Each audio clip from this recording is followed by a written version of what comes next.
আপনারা অনেকেই ভুলে গিয়েছেন আপনাদের টুইটার অ্যাকাউন্টটি কোন ফোন নাম্বার বা জিমেল দিয়ে খুলেছেন। তাই এখনই দেখে নিন আপনার টুইটার অ্যাকাউন্টটি কোন ফোন নাম্বার বা জিমেল দিয়ে খুলেছেন। টুইটার অ্যাপস বা অ্যাপ্লিকেশনটি ওপেন করবেন। টুইটার অ্যাকাউন্টের প্রোফাইল আইকনটিতে ট্যাপ করবেন।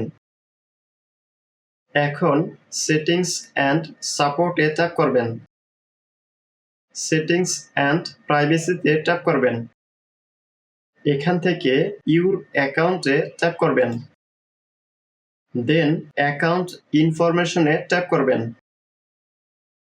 এখন আপনার টুইটার অ্যাকাউন্টটি যদি ইমেল অ্যাড্রেস দিয়ে খুলে থাকেন তাহলে যেই ইমেল অ্যাড্রেস দিয়ে খুলেছেন সেই ইমেল অ্যাড্রেসটি এখানে ইমেল অ্যাড্রেসের ঘরে দেখতে পাবেন।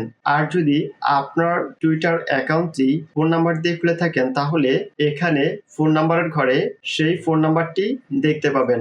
ভিডিওটি ভালো লাগে থাকলে ভিডিওতে একটি লাইক দিবেন, কমেন্ট করে জানাবেন।